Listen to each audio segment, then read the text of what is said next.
तरक्की के ट्रैक पर चलते हुए अगर इसे जीपीएस से देखना हो तो आप इसे कैसे देखेंगे? आप कहेंगे ऐसा तो कोई डिवाइस शायद है ही नहीं। लेकिन अगर किसी देश की डिजिटल तरक्की को देखना हो तो आप डेटा को खंगाल सकते हैं। डेटा अपने आप में आंकड़ों का एक ऐसा डिवाइस है जो आपको हकीकत के रूट पर लेकर जाता है। भारत के डिजिटल इंडिया मिशन के 10 साल पूरे हो चुके हैं और ये एक ऐसा मिशन है जिसने किचन के डिब्बों में पैसे रखने वाले भारत के एक वर्ग को वो सहूलियत दी कि आज सिर्फ स्क्रीन पर एक टच से ही पैसों का लेन देन होता है। आज किसी किसान को किसी सरकारी बाबू के सामने अपने पैसों के लिए चक्कर नहीं काटने होते हैं, बल्कि एक मनी क्रेडिट का मैसेज ही उसके चेहरे पर खुशी ला सकता है। आज भारत का डिजिटल इंफ्रास्ट्रक्चर विश्व के बड़े बड़े देशों में स्टडी का स्ट्रक्चर बन चुका है और ऐसे में आज भारत की इस डिजिटल क्रांति को समझाने का समय है। इस बदलते भारत की नई डिजिटल तकनीक को डिकोड करने का दिन है।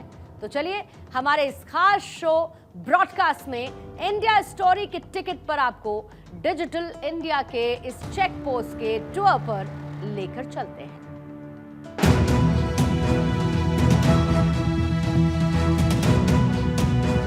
जैसे हम पहले नोट या सिक्कों से करते थे, वो दिन दूर नहीं होगा जब इस सारा कारोबार इस भीम ऐप के द्वारा चलने वाला है।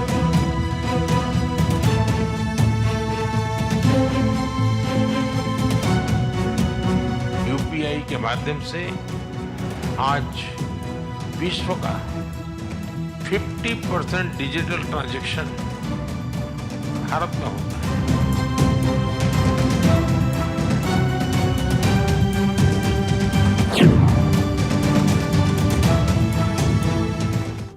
हम बात कर रहे हैं एक ऐसी क्रांति की जिसने भारत को न सिर्फ डिजिटल दुनिया में एक सुपर पावर बनाया, बल्कि हर एक भारतीय के जीवन में तरक्की का ट्रांजिशन भी किया है।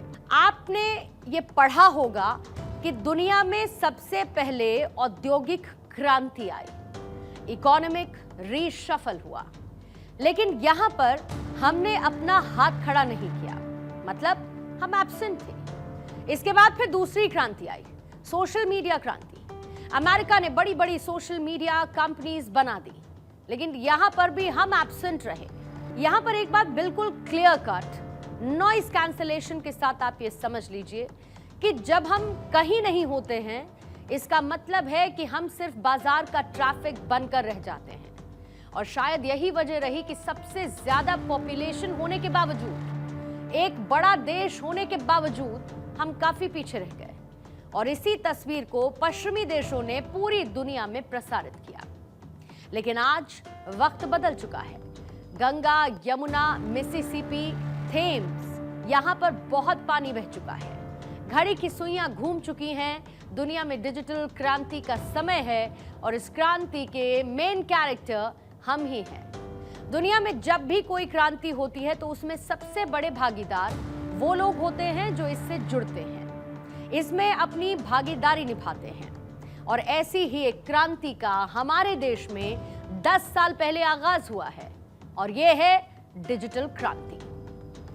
आज भारत डिजिटल दुनिया की ड्राइविंग फोर्स है, जहां पर दुनिया के कई देशों को पहुंचने में सदियां बीत गई। आज उस डेस्टिनेशन पर हम कई साल पहले पहुंच चुके हैं। आपने अक्सर पश्चिमी देशों को लेकर यह सुना होगा कि जहां पर वो आज हैं, हमें वहां पहुंचने में 10 से 15 साल लगेंगे। और आज से एक दशक पहले वो जहां थे, हम आज वहां पर खड़े हैं। लेकिन जो बात हमें नहीं बताई जाती वो ये है कि आज के डिजिटल युग में जहां पर भारत खड़ा है, पश्चिमी देश अभी भी ऑन द वे है। बीते 11 सालों में भारत ने खुद को दुनिया की एक डिजिटल राजधानी के रूप में खुद को इंट्रोड्यूस किया है। 1 जुलाई साल 2015 प्रधानमंत्री नरेंद्र मोदी ने इस योजना की शुरुआत की थी। इस योजना के वायरलेस कनेक्शन से आज करोड़ों भारतवासी जुड़ चुके हैं।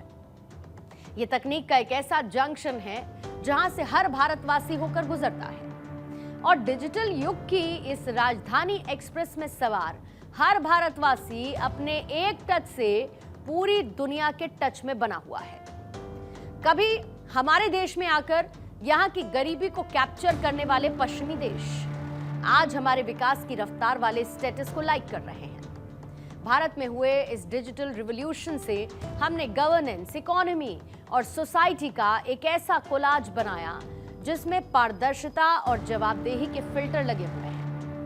डिजिटल इंडिया के ऑनलाइन डॉक्यूमेंट्स को देखते हुए दुनिया के ताकतवर देश इसके स्क्रीनशॉट ले रहे हैं और इन तस्वीरों को मास्टर स्ट्रोक के फोल्डर में सेव कर रहे हैं। वर्ल्ड बैंक ने भी डिजिटल इंडिया को एक बड़ी क्रांति माना है और इसका मतलब यह है कि बड़े बड़े देश, बड़े बड़े संस्थान आज भारत की इस क्रांति को बड़ी क्रांति में काउंट कर रहे हैं। आज कोई युवा हो या फिर वृद्ध हो, महिला हो या फिर पुरुष हो, हर कोई बहुत आसानी के साथ पेपरलेस, फेसलेस और कैशलेस पेमेंट का इस्तेमाल कर रहा है।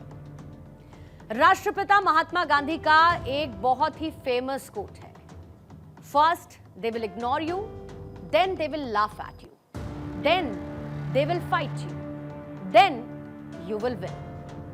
साल 2015 में प्रधानमंत्री नरेंद्र मोदी ने जब डिजिटल इंडिया में भारत को साइन इन करने की बात कही तो विपक्ष के कई नेताओं ने इस बात का मजाक उड़ाया।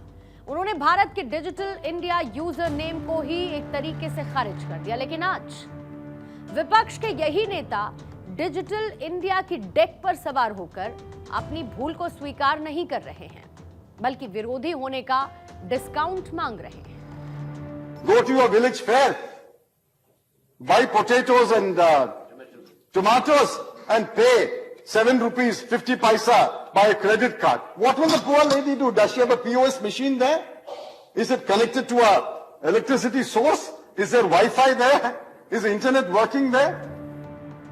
भारत में करोड़ों लोग सुबह उठकर काम पर निकलते हैं और अगर दूसरे शब्दों में कहूं तो देश की जीडीपी बदलने के लिए निकलते हैं।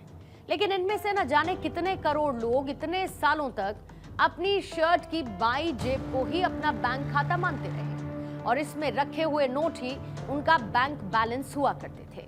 किसी को इस बात की उम्मीद नहीं थी कि वन मोहल्ला, वन लैंडलाइन फोन वाली ये जनता एक दिन में अपने फोन से उतना ऑनलाइन पेमेंट कर देगी जितने से पूरा पाकिस्तान एक महीने तक 5 स्टार होटल में एक फैंसी डिनर कर सकता है।